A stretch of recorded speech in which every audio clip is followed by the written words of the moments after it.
దాంట్లో? నేను 2020 పాటలు వచ్చినాయి. ఎందుకు పోయినావు పార్టీలోకి ఎందుకు పోయినావు అసలు? ఎందుకు పోయినామంటే అప్పుడైతే పరిస్థితి మంచిగున్నాయి. ఆ! అట్లా పోయినాం. ఆ!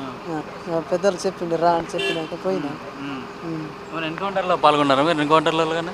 ఎక్కడికి అలవాట్లేదు ధర్మవరం పోయినాం. ఆ తర్వాత కర్రిగుట్లకు వెళ్ళాం. ఆ! ఆ! ఎక్కడెక్కడ ట్రైనింగ్ ఇచ్చారు మీకు? మా ట్రైనింగు కోమటిపల్లి అయింది. ఆ! కోమటిపల్లి. ఆ! ఆ! అంటే ఆ! మీకు ఏ రైఫిల్ ట్రైనింగ్ ఇచ్చారు మీకు? ఇచ్చిండ్రు వేపాను ఎట్లా పట్టుకున్నారని, హ్మ్. ఎట్లా రిపేరింగ్ చేయాలని, హ్మ్. షాప్ చేయాలని అదన్నీ హ్మ్. హ్మ్. ఇచ్చారు. అంటే మీరు దాంట్లోకి ఎందుకు పోయారు మెయిన్‌గా? అంటే మీ ఆర్థిక పరిస్థితులా? ఎవరి మీద కోపం ఉండి పోయినావా? ఏం కోపం కాదు కానీ ఆ! అందరూ పోయి ఉంటారు కాబట్టి ఆ! అట్లా పోయి చూసి పోయినాం. ఆ! ఆ. మీ దేవ్‌జీ గాని, వేణుగోపాల్ కూడా లొంగిపోయిండ్రు. అంటే మీరు ఎందుకు లొంగిపోవాలని ఎందుకు అనుకున్నారు మీరసలు?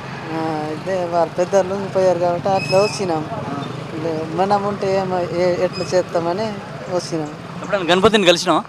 కలవట్లేదు సార్. ఆ! చూడలేదు, ఫోటోలు చూసినా. ఆ! ఆ. ఏం చెప్పిండు గణపతి గురించి ఏం చెప్పిండు నీకు? ఏం చెప్పలేదు. ఆ!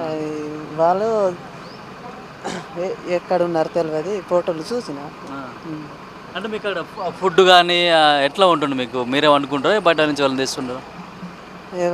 ఏంటి ఫుడ్ తినేది ఆహారము ఆహా, ఎట్లా మీకు? పరిచయాల నుంచి దొరుకుతుంది అంటే ఆ! ఆ, అంటే కూర ఎంతసేపు ఉండి మీరు అడవిలోనే ఉండేవాళ్ళా? మీ ఊర్లోకి అట్లా పోయొచ్చేవాళ్ళా మీరసలు? జీవుల్లో ఇచ్చి ఊర్లో పోయి బియ్యము హ్మ్. కూరగాయలు దాని అన్ని తీసుకొని అడవిలోకి తీసుకుపోయి ఆడ వండుకొని తింటాం. హ్మ్. హ్మ్. ఉమ్. అంటే మీకు ఎన్ని వెపన్లు నువ్వు పట్టుకోగలుగుతావు? నేనా ఆ! నేను ఈ చంద్రన్న గాడు ఉన్నప్పుడు చిల్లర పట్టుకున్నాను. ఆ! చంద్రన్న లొంగిపోయిన తర్వాత ఈ మధ్యాహ్నం తోటి ఉన్నాం. హ్మ్. హ్మ్. ఆ, అంటే ఇప్పుడు అందులో గురించి ఎందుకు బయటకెందుకు రావాలనుకున్నారు ఏంటి? అయితే అందరు లొంగిపోయారు కాబట్టి అట్లా మనం ఉంటే హ్మ్. మనం ఉండి ఏం పని చేస్తామని